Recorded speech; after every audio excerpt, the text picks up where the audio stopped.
Hello everyone, আমি সোনালি। আর কেমন আছে সবাই? আজকে পার্সেল এসছে, সেটা ওপেন করছি। এদিকে ছেলে খুব বদমাইশি করছে, একদম ভিডিও বানাতে দিচ্ছে না। তো আগে পার্সেলটা আমি ওপেন করেছি, তবু তোমাদের দেখানোর জন্য একবার ভিডিও বানাচ্ছি। তো ওই জন্য দিয়েছিলাম একটা স্টিলের দুধের বোতল, প্লাস্টিকেরও আছে কিন্তু সেটা রক্তটা ব্যবহার করতে বারণ করছে, ওর জন্য একটা স্টিলে দিয়েছিলাম।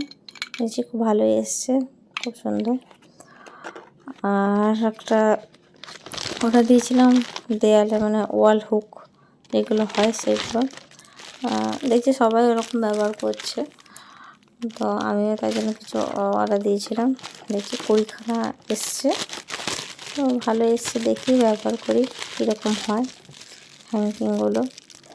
তো চলো, আর এদিকে একবার ছেলেকেও তোমাকে দেখিয়ে দিই। খুব করছে, ওকে বলছে একবার হাই করতে, কিন্তু হাই করছে না। তো চলো, টাটা, নেক্সট ভিডিওতে আবার দেখা হবে।